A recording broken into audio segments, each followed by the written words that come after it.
ఇప్పటికి మీ పైన 12 దాడులు జరిగినాయి. నేను 13వ దాడి చేయడానికి వచ్చాను. అయితే 13 ఇంగ్లీష్ వాళ్ళకి అన్లక్కీ నెంబర్, మనకు కాదు. వేదిక మీద వేదిక ముందు ఉన్నటువంటి పెద్దలారా, మిత్రులారా, తల్లులారా, పత్రికా రంగానికి సంబంధించి పొద్దున్నుంచి మనమంతా కూడాను ఏ రకంగా మన జాతీయ జీవనంలోని వివిధ రంగాలు కాలనైజ్ అయినాయి, విదేశీ భావదాస్యంలో మగ్గినాయి, వాటి నుంచి ఎలా బయటపడాలి అన్నటువంటి అంశాన్ని మనం చర్చిస్తున్నాము. అయితే 2 రంగాలు మన భారతీయ జీవనంలో స్వాతంత్ర పోరాట సమయంలో పూర్తిగా స్వరాజ్య స్వతంత్ర భావనలతో ఉండి స్వాతంత్రం వచ్చిన తర్వాత కాలనైజ్ అయినాయి. స్వాతంత్రం రావడానికి ముందటి వరకు అవి స్వతంత్రంగా వ్యవహరించినాయి, ఆంగ్లేయుడితో పోరాడినాయి, బ్రిటిష్ సామ్రాజ్యవాదంతో పోరాడినాయి, స్వతంత్రం కోసం పోరాడినాయి. స్వతంత్రం వచ్చిన తరువాత బానిసలుగా మారినాయి. ఒకటి సినిమా రంగం, రెండవది పత్రికా రంగం. సినిమా రంగం అని ఎందుకంటున్నానంటే, మొట్టమొదటి భారతీయ సినిమా తీసినటువంటి దాదాసాహెబ్ ఫాల్కే ఏ గ్రీకు కథనో రోమన్ కథనో తీసుకుని రాలేదు, సత్య హరిశ్చంద్రుడి మీద సినిమా తీశాడు. మహారాష్ట్రకు చెందినటువంటి బాల్జీ పెండార్కర్ మొట్టమొదటి సినిమా మరాఠీ భాషలో తీసినప్పుడు ఛత్రపతి శివాజీ మహారాజ్ యొక్క జీవితాన్ని ఎలాంటి సెక్యులర్ రంగులు పూయకుండా తీశాడు. అదేవిధంగా అస్సాంలో మొట్టమొదటి సినిమా తీసినప్పుడు విదేశీ శక్తులపైన పోరాడినటువంటి సతీ జయమతి మీద మొట్టమొదటి సినిమా వచ్చింది. సొహ్రాబ్ మోడీ అనేటటువంటి పార్సీ మతస్థుడు ఈ దేశంలో సినిమా తీస్తాడు, సికందరే ఆజం అని. ఆ సికందరే ఆజం సినిమాలో ఆయన పురుషోత్తముడి వేషం వేస్తాడు. ఈ దేశంలో నౌషాద్ అలీ అనేటటువంటి ఒక ముస్లిం సంగీతకారుడు సంగీత స్వరపరుస్తాడు. మొహమ్మద్ రఫీ అనేటటువంటి ముస్లిం గాయకుడు పాట పాడతాడు. షకీల్ బదాయిని అనేటటువంటి ముస్లిము గాయకుడు, ముస్లిం రచయిత పాట రాస్తాడు. భారతదేశ చరిత్రలోని అత్యద్భుతమైన 10 సినీ భజనల్లో ఒకటి మన తడుపత హరి దర్శనకు ఆజ్ వస్తుంది. ఇది ఎందుకు వస్తుందంటే భారతీయత ఉన్నది కాబట్టి. మన తెలుగుది కూడా చూద్దాం. మిస్సమ్మ సినిమా మనందరం చూసాం, పాత ఎన్టీ రామారావు సినిమా. ఆ సినిమాలో క్రైస్తవ అమ్మాయికి హిందూ అబ్బాయికి మధ్య ప్రేమ కథ అది. ఆ పాటలో పింగళి నాగేంద్రరావు గారు ఎంత స్పష్టంగా అంటాడంటే, తన మతమేదో తనది, మన మతం అసలే పడదో అంటాడు. ఎంత నిర్భయంగా మాట్లాడాడు చూడండి. స్వాతంత్రం వచ్చిన నాడు మనలో స్వ ఉంది, దురదృష్టవశాత్తు నెమ్మదిగా కోల్పోయాం. కులం గురించి మాట్లాడటం భయం పడిపోయేటువంటి పరిస్థితి వచ్చింది. పింగళి నాగేంద్రరావు గారు బ్రాహ్మణుడు, కేవీ రెడ్డి గారు రెడ్డి, నాగిరెడ్డి గారు రెడ్డి, వీళ్ళందరూ కలిసి తీసినటువంటి సినిమా గుండమ్మ కథ. గుండమ్మ కథలో కమ్మ కమ్యూనిటీకి చెందినటువంటి ఎన్టీఆర్ సూర్యకాంతంతో అంటాడు, మొట్టమొదటిసారి పరిచయం అయినప్పుడు సినిమా జాగ్రత్తగా చూడండి, నువ్వు కాపువే నేను కాపువే, మన ఇద్దరం కాపులమే, పెద్ద కాపులమే అని చెప్పి అంటాడు. కులం గురించి మాట్లాడటానికి ఏమాత్రము సంకోచించలేదు. మల్లీశ్వరి సినిమా పాతది మనందరం చూసాం. మల్లీశ్వరి సినిమాలో మల్లి నాగరాజు ఇద్దరూ కలిసి జాతర నుంచి వెళ్ళి తిరిగి వస్తారు. తిరిగి వస్తుంటే వాన పడితే ఒక గుహలో వాళ్ళు ఉంటారు. ఉన్నప్పుడు వాళ్ళు అక్కడ నృత్యం చేస్తున్నటువంటి సమయంలో కృష్ణదేవరాయలు అల్లసాని పెద్దన వస్తారు. వచ్చిన తర్వాత మీరెవరు నాయనా అని అడుగుతాడు అల్లసాని పెద్దన. అప్పుడు నాగరాజు అంటే ఎన్టీ రామారావు అంటాడనమాట, మేము పద్మశాలీలమండి అంటాడు. చేతులు ఈ రకంగా కట్టుకుని, మేము పద్మశాలీలమండి, మా మామయ్యకి 100 మగ్గాలున్నాయండి. ఎంత స్వాభిమానంతో మాట్లాడగలిగేటటువంటి ఒక స్వభావంతో నిండినటువంటి సినిమాలు మనం ప్రొడ్యూస్ చేశాము ఈరోజు. కాబట్టి స్వతంత్ర పోరాట సమయంలో దాని ఇమీడియట్లీ మన దేశం సినిమాలో, స్వాతంత్రం వచ్చిన తరువాత తయారైన మన దేశం సినిమాలో అఖండ భారతపు చిత్రాన్ని చూపిస్తారండి. ఈసారి మళ్ళీ ఈటీవీలో ఎప్పుడన్నా వచ్చినప్పుడు చూడండి. పత్రికా రంగం కూడా ఇలాగే. పత్రికా రంగము అసలు భారతదేశంలో పత్రికా రంగము భారతీయులు ప్రారంభించినదే ఆంగ్లేయుడితో పోరాటం కోసం. భారతీయుడు పత్రికలను ప్రారంభించిందే బ్రిటిష్ సామ్రాజ్యవాదానికి వ్యతిరేకంగా పోరాటం కోసము, స్వధర్మం కోసం పోరాటం కోసం. స్వధర్మాన్ని రక్షించుకోవడం కోసం పోరాటం. నిజానికి బ్రిటిష్ వాడు ప్రింటింగ్ ప్రెస్ తీసుకుని రావడానికి ముందు కూడా మనకి లిఖిత పత్రికలు ఉండేవి. చాలామందికి తెలియని విషయం ఇది. కడితం అని ఒక వస్తువు ఉండేది. కడితం అంటే ఏంటంటే ఒక తెల్లని వస్త్రము పైన మసి జిగురు కలిపి పూస్తే ఒక కడితం అనేది తయారయ్యే, దాని మీద శుద్ధతోటి రాసేవాళ్ళు. ఈ రకమైనటువంటి వాటి మీద రాసినటువంటి రాతలను ఊరూరా తీసుకువెళ్ళి అతికించి వచ్చేవాళ్ళు. 1820వ సంవత్సరంలో తమిళనాడులోని పాండ్య పాలెగాడైనటువంటి మరుదనాయకన్ జంబూద్వీప ప్రకటనం అనేటటువంటి ఒక ప్రకటనను వివరిస్తాడు. ఈ ఆంగ్లేయులను పారధర్మాలు, ఎందుకంటే వీళ్ళు ఉన్నట్లయితే మన నదిని నీళ్లు అపవిత్రమవుతాయి, మన ఇళ్ళు అపవిత్రమవుతాయి, కాబట్టి వీళ్ళను పారద్రోలాలి. ఇది కడితం మీద రాసినటువంటి ప్రకటన. కేరళలోని వేలుతంబి దళవ 1802వ సంవత్సరంలో ఈ కడితం మీద రాసిన ప్రకటనను కుందరా ప్రొక్లమేషన్ అంటారు. ఇవన్నీ కూడాను ప్రింటింగ్ ప్రెస్ రావడానికి ముందు వచ్చినటువంటివి. 1674లో భారతదేశంలో మొట్టమొదటి భారతీయుడి ప్రింటింగ్ ప్రెస్ స్టార్ట్ అయింది. అంత మటుకు ఈ దేశంలో ఉన్న ప్రింటింగ్ ప్రెస్లన్నీ క్రైస్తవ మిషనరీల ప్రింటింగ్ ప్రెస్. వాళ్ళు ముద్రించినవి బైబిల్, వాళ్ళు ప్రచారం చేసింది క్రైస్తవం. పత్రికలు స్థాపించింది బ్రిటిష్ ప్రభుత్వము. అయితే టైమ్స్, లేకపోతే క్రానికలు, లేకపోతే ట్రిబ్యూన్, లేకపోతే మెయిల్, ఈ తోకల్ని తగిలించుకుని ఇంగ్లీష్లో పత్రికలు వచ్చినాయి. 1674లో భీమ్జీ పారెఖ్ అనేటటువంటి ఒక గుజరాతీ ఇంగ్లండ్కు వెళ్ళి ప్రింటింగ్ ప్రెస్ను తీసుకొచ్చి భారతీయ భాషల్లో ప్రింటింగ్ చేయడానికి ప్రయత్నం చేస్తాడు. గుజరాతీలో, తమిళ్లో, తెలుగులో అన్ని భాషల్లో ప్రింటింగ్ చేయడానికి ప్రయత్నం చేస్తాడు. విఫలమవుతాడు, అది వేరే విషయం. సో మొట్టమొదటిసారి క్రైస్తవ మిషనరీల దుశ్చర్యలకు వ్యతిరేకంగా క్రైస్తవ మిషనరీలు సమాచార దర్పణ్ అనే పేపర్ ద్వారా హిందూ మతాన్ని విమర్శిస్తుంటే రాజా రామ్మోహన్ రాయ్ బ్రాహ్మణికల్ మ్యాగజైన్ అనేటటువంటి మ్యాగజైన్ని పెట్టాడు. ఈ బ్రాహ్మణికల్ మ్యాగజైన్ ద్వారా ఆయన క్రైస్తవ మతానికి వ్యతిరేకంగా పోరాడారు. దానిని బ్రిటిష్ వాళ్ళు మూయిస్తే బ్రాహ్మణ సేవాధి అనేటటువంటి మరొక పత్రికను పెట్టి ఆయన పనిచేశారు. కాబట్టి క్రైస్తవులు ఈ దేశంలో మన తెలుగునాట ముఖ్యంగా పెట్టినటువంటి పత్రికల పేర్లన్నీ వృత్తాంతిని, హితవాది, సమాచార తరంగిణి, దినవర్తమాని ఇలా పెట్టేవాళ్ళు. అప్పుడు మెడ్రాసులో గాజుల లక్ష్మీ నరసు చెట్టి గారు అని ఒక మహానుభావుడు ఉండేవాడు. ఆయన చెన్నై స్వదేశ సంఘం అనే సంఘాన్ని ఏర్పాటు చేసి క్రైస్తవ మిషనరీల పైన ప్రజల సంతకాలు సేకరించి 40,000 సంతకాలతో ఆ రోజుల్లో 1844లో 40,000 మంది సంతకాలతో బ్రిటిష్ ప్రభుత్వానికి ఒక ఫిర్యాదు చేస్తాడు మిషనరీలకు వ్యతిరేకంగా. ఆయన క్రిసెంట్ అనే పత్రికను పెట్టి హిందూ ధర్మ రక్షణ కోసం పత్రిక నడిపిస్తాడు.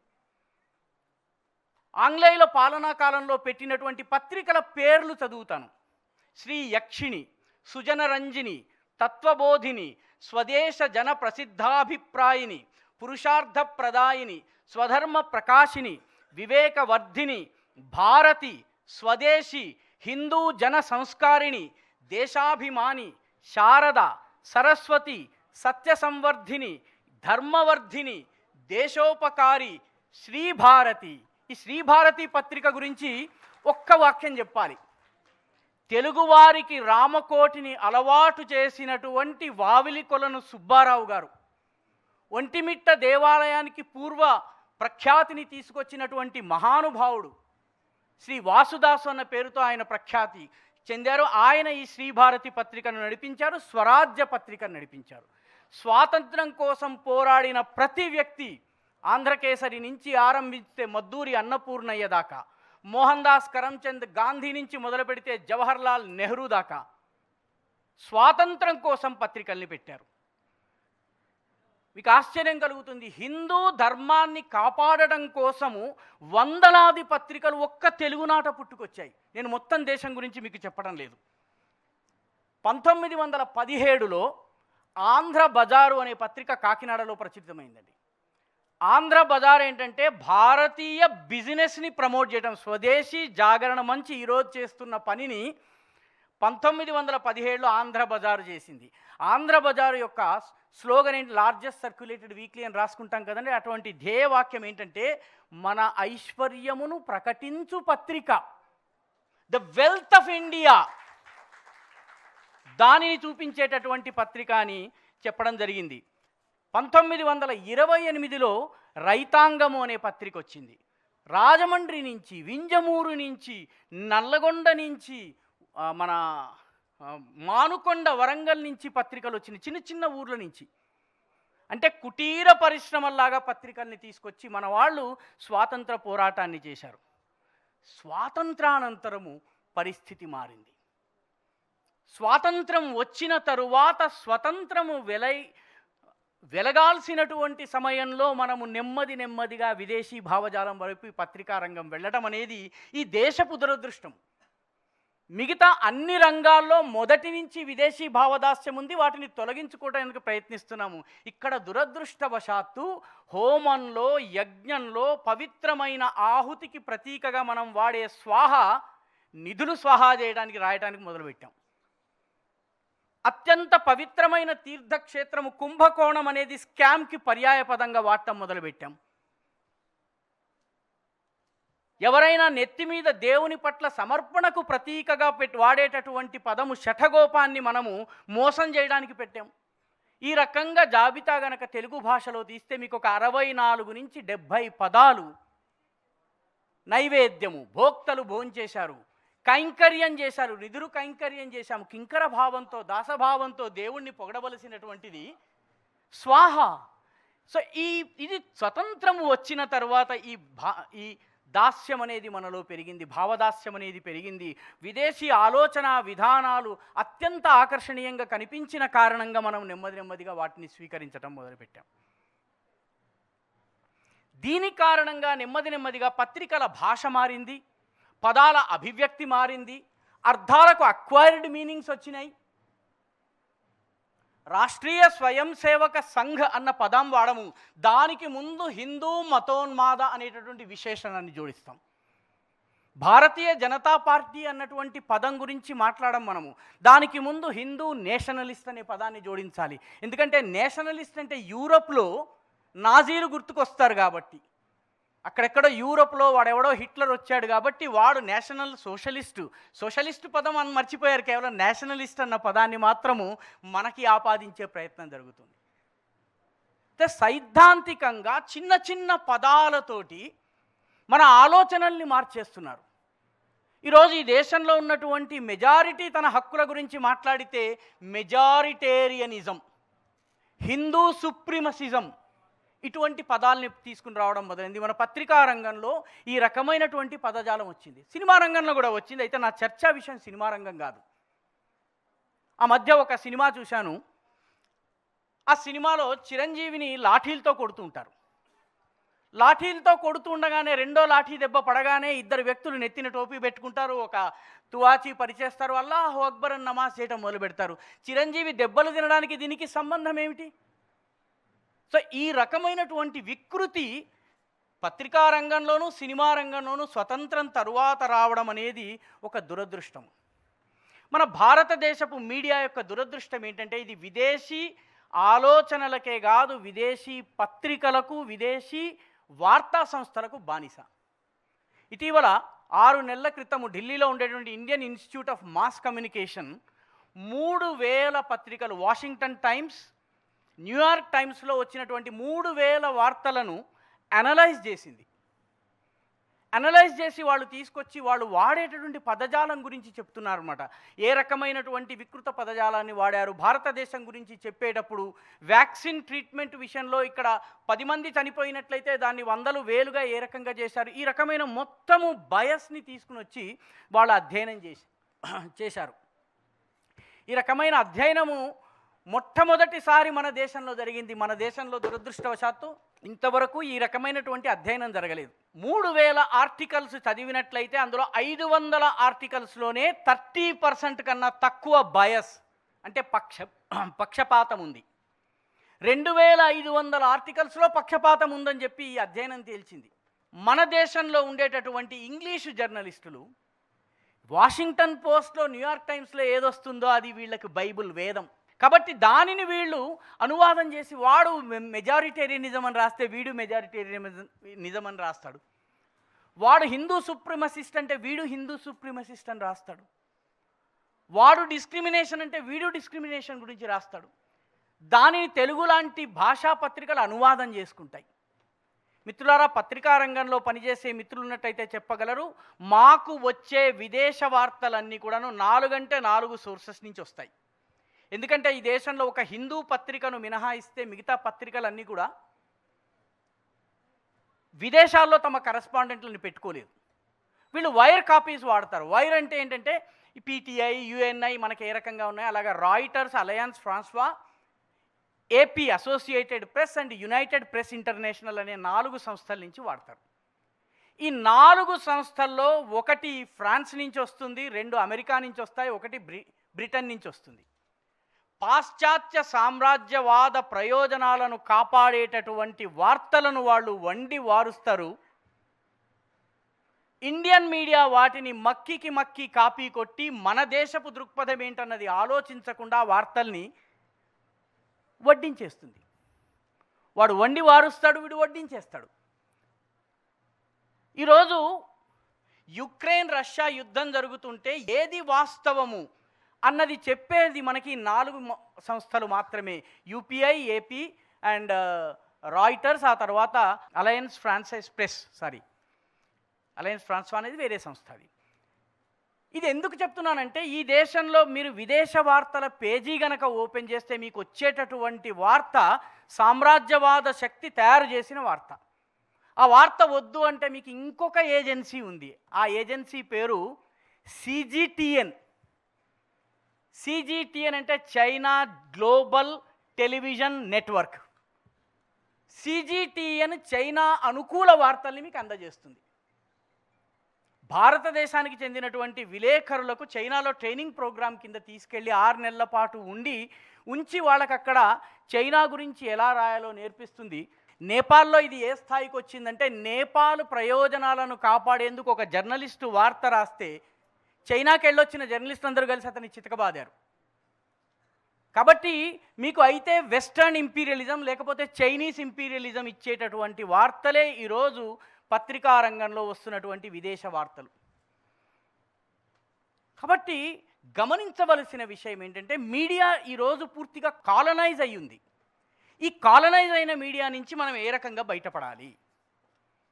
ఈ మీడియాలో చాలా బలాలు ఉన్నాయి, కానీ ఒక భయంకరమైన బలహీనత ఉంది. ఆ బలహీనతను ఈ దేశంలో 2 వ్యక్తులు గుర్తించారు.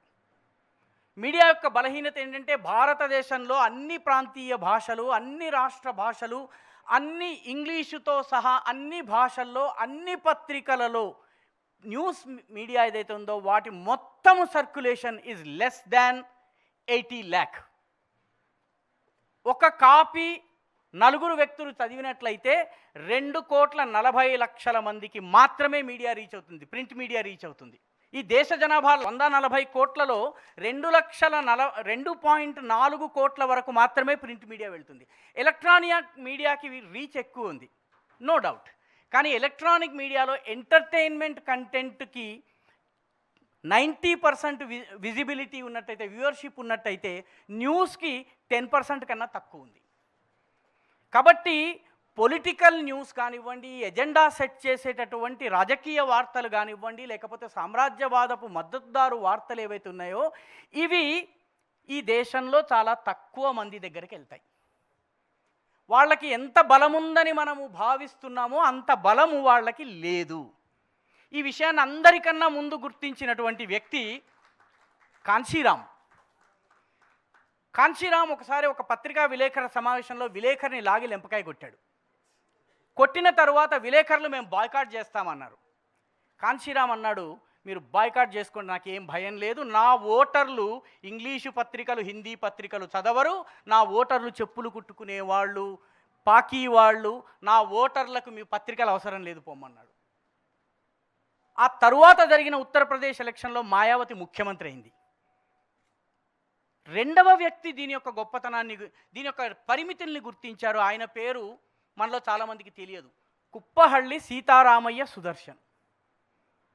సుదర్శన్జీ ఆర్ఎస్ఎస్ యొక్క సరసంఘ చాలకగా పనిచేశారు. కేఎస్ సుదర్శన్జీ కాన్షీరామ్ లాగా మీరు నాకు అక్కర్లేదని అనలేదు. మీరు రీచ్ అయ్యేది కేవలం ఈ దేశంలోని <4% పీపుల్, నేను మీకన్నా ఎక్కువ రీచ్ అవుతానని చెప్పి ఆయన ఒక వ్యవస్థను ఏర్పాటు చేశారు. జాగరణ పత్రిక అనేటటువంటి ఒక వ్యవస్థను ఏర్పాటు చేశారు.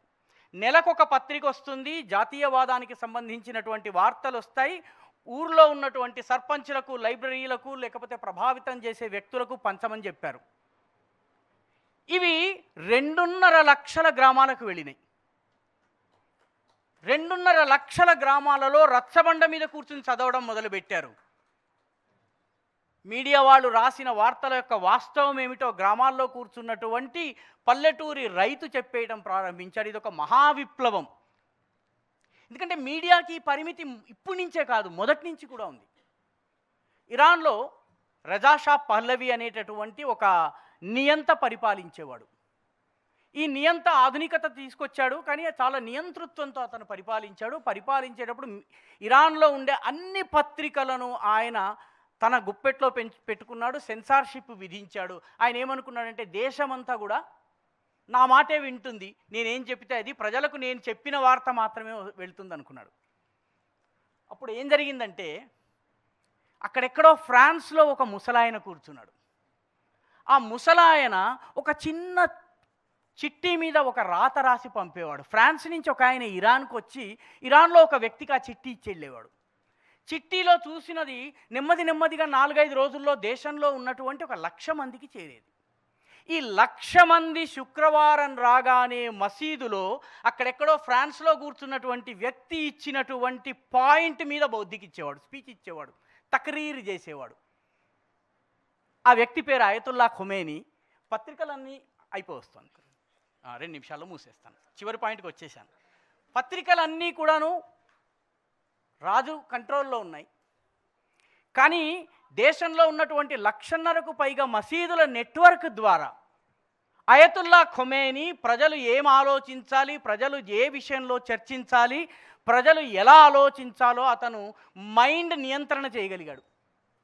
తర్వాత ఏమైందో మనం చరిత్రలో చూసాము. పత్రికల్ని పూర్తిగా తన నియంత్రణలో పెట్టుకున్నటువంటి వ్యక్తి ఏమయ్యాడో మనం చూసాము. మన రాష్ట్రంలో కూడా, మన దేశంలో కూడా పత్రికల మాటే గనక చెల్లితే నరేంద్ర మోడీకి 40 సార్లు డిపాజిట్ పోవాలి. పత్రికల మాటే చెల్లినట్టయితే వైఎస్ రాజశేఖర్ రెడ్డి 2004లో విజయం సాధించనక్కర్లేదు. కాబట్టి పత్రికలకున్న పరిమితుల్ని గమనించాలి, వాటి రీచ్కున్నటువంటి పరిమితుల్ని గమనించాలి. వాటి వల్ల సోషల్ ఇన్ఫ్లుయెన్సింగ్ జరుగుతుంది, సమాజాన్ని ప్రభావితం చేసే సామర్థ్యం ఉంది. కానీ దానికి విరుగుడు చేయగలిగేటటువంటి శక్తిని మనము పాఠకుడికి అందించగలగాలి. జాగరణ పత్రికల ద్వారా సుదర్శన్జీ చేయగలిగారు. కాబట్టి ఆ రకమైనటువంటి ప్రయోగం ద్వారా ఈరోజు సోషల్ మీడియా వచ్చింది. కాబట్టి దానిని ఉపయోగించుకుని మనము ప్రజలకు చేరువై వాస్తవాలు చెప్పగలమా, దీని గురించి మనం ఆలోచించవలసినటువంటి అవసరం ఉంది. తెలుగు పాఠకుడైతే ఇప్పటికే చాలా తెలివి మీరిపోయాడు. వాడు ఈనాడు చదివిన మరుక్షణము ఒక వార్త చదివిన తర్వాత ఈనాడును పక్కన పెట్టి సాక్షిలో ఈ వార్త గురించి ఏం రాశాడో చూస్తున్నాడు. తెలుగువాడు ఆల్రెడీ తెలివి మీరేశాడు. కాబట్టి దేశంలో ఉన్నటువంటి ప్రతి పాఠకుడిలోనూ అవేర్నెస్ పెంచేటటువంటి పని, ప్రతి న్యూస్ గ్రహీతలోనూ అవేర్నెస్ని, అంటే సమాచారం యొక్క రిసీవర్ ఎవరైతే ఉన్నారో అతని లోపల అవేర్నెస్ని పెంచేటటువంటి పనిని మనం చేయగలమా అన్నది మనం ఆలోచించాలి. కాబట్టి ఈ దిశగా మనం ఎప్పుడైతే ఆలోచిస్తామో, 1800 ముగింపులో ఒక్క విషయము చెప్పి నేను ముగిస్తాను. 1908లో స్వరాజ్య అనే పత్రికలో ఒక సంపాదకీయం రాశారండి. ఈ సంపాదకీయము విపరీత బుద్ధి అనే పేరుతో రాశారు. ఆ సంపాదకీయంలో ఒక పారాగ్రాఫ్ చదువుతాను మీకు. అరేరే ఫరంగి అంటే ఫారినర్, బ్రిటిష్ వాడు అనమాట. అరేరే ఫరంగి క్రూర వ్యాఘ్రమ, నిష్కారణముగా నీవు 3 హిందువులను ఒక్కసారిగా పొట్టనబెట్టుకొంటివి కదా, నీవు నీ నీతి చట్టములను కూడా అతిక్రమించుచున్నావు. ఓ భయభ్రాంతుడా, పొగరుబోతు తనమున కన్నులు కానని వారికి సహజ లక్షణమైన ఇట్టి వ్యతిరేకాభిప్రాయములను కలిగిన నీవు నీ రహస్యములను బయట పెట్టుకుంటివి. హిందూ జాతీయాభివృద్ధితో మీ విదేశ పరిపాలనా విధానం అంతమొందగలదని నీవు రుజువు చేసి చెప్పుచున్నావు. భారత జాతీయ వాతాంకురములకు బ్రిటిషు సామ్రాజ్యలత శోషిల్లుతున్నది అని రాశారు. ఈ రాసిన వ్యక్తి గాడిచర్ల హరిసర్వోత్తమరావు గారు. దత్తమండలాలకు రాయలసీమ అని పేరు పెట్టినటువంటి వ్యక్తి ఆయన. ఆయనని బ్రిటిష్ వాళ్ళు జైల్లో పెట్టారు, కానీ రాజీ పడలేదు. కాబట్టి ఆ రకమైన రాజీ పడని జాతీయవాదంతో కూడినటువంటి పాత్రికేయతను పెంచాలన్నట్టయితే పాఠకుల చైతన్యము ముఖ్యమైనటువంటి అంశము. పాఠకుడు ఎప్పుడైతే నిగ్రహము అనుగ్రహము రెండూ చేయగలిగేటటువంటి సామర్థ్యాన్ని సంపాదించుకుంటాడో, రామాయణంలో చెప్తారన్నమాట, ఇక్ష్వాకూనాం యం భూమి సశైలవనకానన పశుపక్షి మనుష్యాణం నిగ్రహేపి సం. అంటే ఇక్ష్వాకుల రాజ్యములో నిగ్రహించగలరు, అనుగ్రహించగలరు. ఆ శక్తిని పాఠకుడు సంపాదించుకోవాలి, ఆ అవేర్నెస్ లెవెల్ని పాఠకుడు సాధించాలి. అప్పుడు మాత్రమే నిజమైన జాతీయత భావన ఏదైతుందో అది విజయం సాధిస్తుంది. ఈ అవకాశం నాకు ఇచ్చినటువంటి పెద్దలందరికీ నమస్కారాలు.